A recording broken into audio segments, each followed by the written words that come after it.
Russia is now planning for a big and powerful attack on Ukraine between the month of November and February, and they will try to capture even more Ukrainian territories and remove Zelensky from power.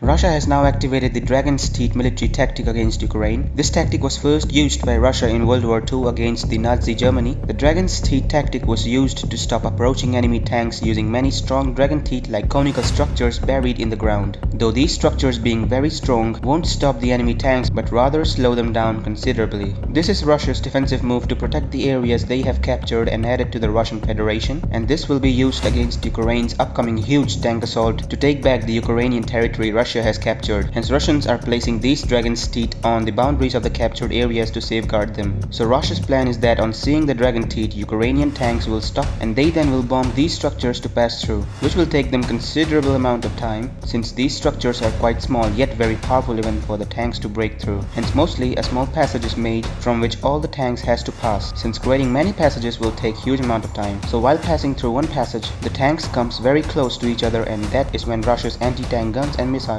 will easily destroy Ukrainian tanks. So it's a simple and old tactic but 100% effective when used properly. As to why Ukraine wants to attack Russia is because many geopolitical analysts and military strategists says that Russia is now planning for a big and powerful attack on Ukraine between the month of November and February, and they will try to capture even more Ukrainian territories. Also they will try reaching Kiev and remove Zelensky from power. Now the question here is, from where did Ukraine got so many tanks that they can now plan an assault against a country as powerful as Russia? So when this war initially started, Russia totally underestimated Ukraine and sent many tank regiments into Ukraine without proper planning or air support. Now what happened in many places was Russian soldiers left the tanks and ran away due to Ukrainian forces overpowering them. Hence Russian tanks remained in Ukraine and were then taken by Ukrainian military. It is estimated that Russia has lost about 1,000 tanks in this manner, and Ukraine now has more tanks than they had before war. This is it for today's video. See you in the next one. Until then, Jai Hind, Jai Bharat.